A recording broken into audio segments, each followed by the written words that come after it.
દર્શક મિત્રો, આજે હું ઈડર તાલુકાના ઓડા ગામમાં છું. ઓડા ગામ ઈડરથી લગભગ 15થી 16 કિલોમીટર જેવું થાય છે. તમે મારા પાછળ જોયો છો કે કપાસનો GMS ક્રોસિંગ કરીને પ્લોટ છે અને આની માહિતી માટે આપણા જોડે છે ઠાકોર સાહેબ. વેલકમ સાહેબ. સાહેબ આમ તો ઓડા ગામના જ છે. સાહેબ, આપણે પ્રાથમિક શિક્ષણ ક્યાંથી પૂરું કર્યું? ઓડા ગામ આપણે અહીંયા નહીં, આ ગામમાં જ. હા, ગામને. અને આપે શું કરેલું છે? ડિપ્લોમા એગ્રી કર્યું. એટલે કઈ સાલમાં એટલે આપણે દાંતવાડા યુનિવર્સિટી ખાતે. હા, જાતિવાળા યુનિવર્સિટી. બરોબર છે. અને અત્યારે આપ શું કરો છો?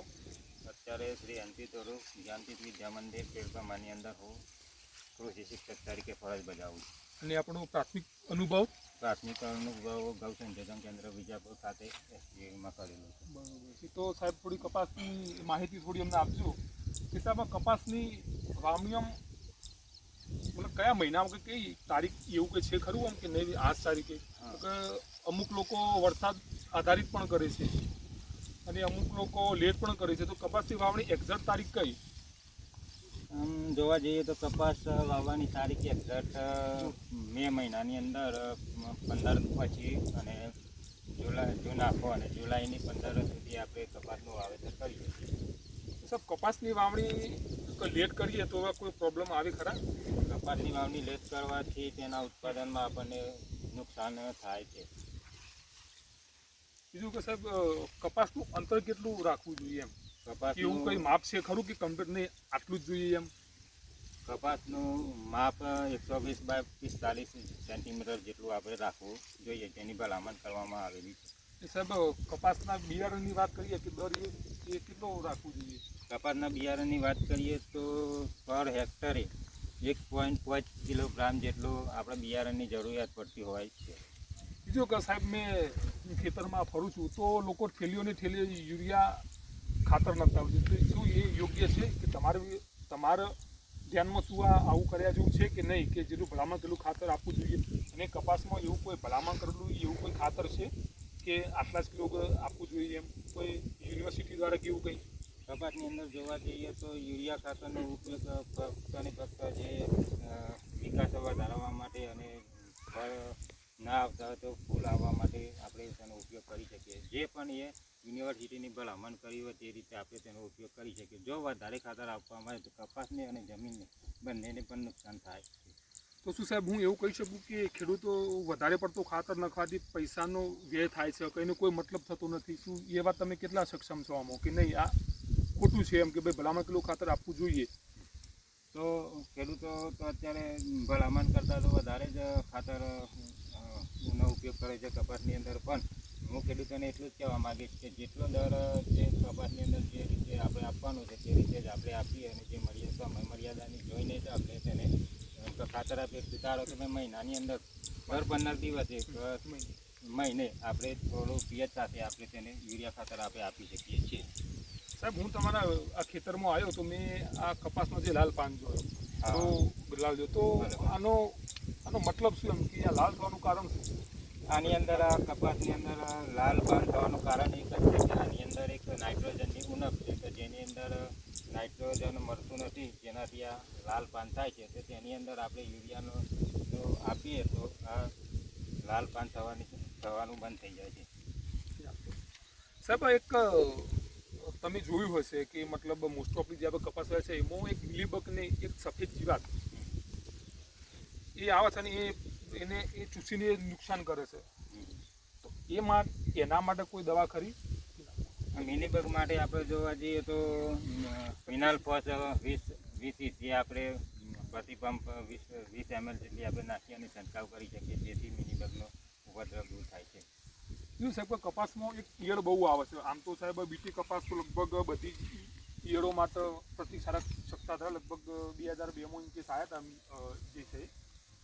પણ એક ગુલાબી ઈયળ માટે એ ઈયળ લગભગ અત્યારે મોસ્ટ ઓફલી પ્રશ્ન લોકોનો એ જ હોય છે. તો શું એના માટે કોઈ દવા ખરી? તો ગુલાબી ઈયળ માટે આપણે કપાસની અંદર વાપરવામાં માગતા હોઈએ તો વિનાલ ફોસ આપણે 20 EC આપણે વાપરી શકીએ છીએ. પંપની અંદર 20 ml જેટલી નાખી અને આપણે તેનો છંટકાવ કરી શકીએ છીએ તો ગુલાબી કંટ્રોલમાં આવી શકે છે. બીજું કે સાહેબ કપાસની વીણી ક્યારે કરવી ક્યારે એમ એ એક મોટો પ્રશ્ન હોય છે હા કે અમુક લોકો શું હોય કે ભાઈ મજૂર લઈને જાય છે નહીં ભાઈ જે હોય તમે રૂ લઈ જ લો એમ હા રૂ રહેવું જોઈએ નહીં અંદર હા કે જેના કારણે એમને મજૂરના પૈસા બી માથે ના પડે એમ તો શું એ કેટલું યોગ્ય કે એવો કોઈ ટાઈમ ખરો કે એવો કોઈ છોડ કંઈ કે નહીં ભાઈ તમે આટલા ટકા કે જીંડવા ફાટ્યું કે કોઈ એવું કંઈ ફાટ્યું કોઈ એવું કોઈ એમ ખરું કે જે કમ્પ્લીટ કહે તમને એમ તો ચાલુ કપાસની અંદર આપણે જોવા જઈએ તો ભલામણ પ્રમાણે હું તમને કહીશ કે ભાઈ તું 40 થી 50% જેટલા જીંડવાનો ફાટી હોય ત્યારે આપણે જે કપાસની વીણી આપણે કરી શકીએ છીએ. બીજું કે સાહેબ વીણીની વાત કરી આપણે બહુ સારી વાત કરી દર્શક મિત્રો અને ખેડૂત મિત્રો માટે બહુ ઉપયોગી છે પણ સાહેબ કપાસનું ઉત્પાદન કેટલું થાય કેમ કે કપાસના ના ઉત્પાદન થવાના કારણો બહુ હોય છે કે પાણી ભરાઈ જવું ગુલાબી ઈયળ આવી મિલીબગ આવવું તો આમ ઉત્પાદન કેટલું આમ કે હેક્ટરે કંઈ એવું કંઈ માપ છે ખરું કે નહીં આટલું તો ઉત્પાદન થવું જ જોઈએ એમ અને આના કારણે બીજો કોઈ પરિબળો ઓછા થાય તો ખેડૂતને નુકસાન થાય તો એવું કોઈ ઉત્પાદન ખરું કપાસની અંદર ઉત્પાદન કરવા માટે ઉત્પાદન છે પ્રતિ હેક્ટરે આમ તો ચાલુ કપાસની અંદર પ્રતિ હેક્ટરે 2500 કિલો જેટલું ઉત્પાદન એમ કે પ્રતિ હેક્ટરે મળી રહે છે પણ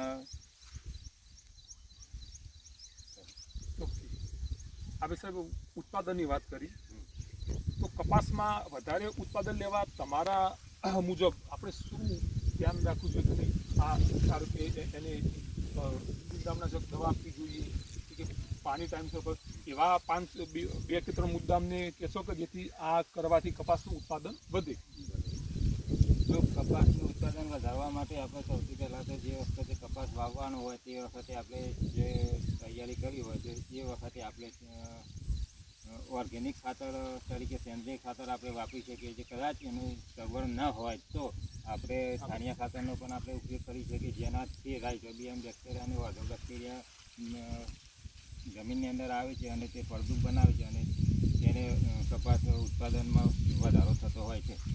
આ તો સાહેબ આપણે મબલક ઉત્પાદનની વાત કરી પણ પંચમહાલથી એક આપણા હું જ્યારે આવતો હતો ત્યારે મને દર્શક મિત્રોએ થોડા ઘણા સવાલ બી પૂછ્યા મેં મૂકી હતું મીટમાં કીધું આજે કપાસ વિશે માહિતી આપવાનો છું તો પંચમહાલથી જીગર પટેલનો સવાલ છે કે એનપીકે સિવાય બીજું કયું ખાતર આપશે કે આમ તો મોસ્ટ ઓફલી ખેડૂતો હું જોઉં છું તો એનપીકે જે નાખતા હોય છે મતલબ નાઇટ્રોજનનું ફોસ્ફરસ તો એના સિવાય તમે આ એરિયામાં મતલબ ઈડરના આજુબાજુના ખેડૂતો શું બીજું કંઈ ખાતર વાપરે છે તો ઈડર તાલુકાની એસકેની અંદર અમે જોવા જઈએ તો કપાસની અંદર પાયાના ખાતર તરીકે અમે ડીએપી ખાતર વાપરી શકીએ છીએ 18-40-00 છે જેને આપણે પાયામાં આપ્યા પછી કપાસ એકદમ લીલો અને લીલો તેનું ઉત્પાદન વૃદ્ધિમાં પણ વધારો થાય છે અને તે કપાસનો નિરોધરી પણ સારી રહે છે.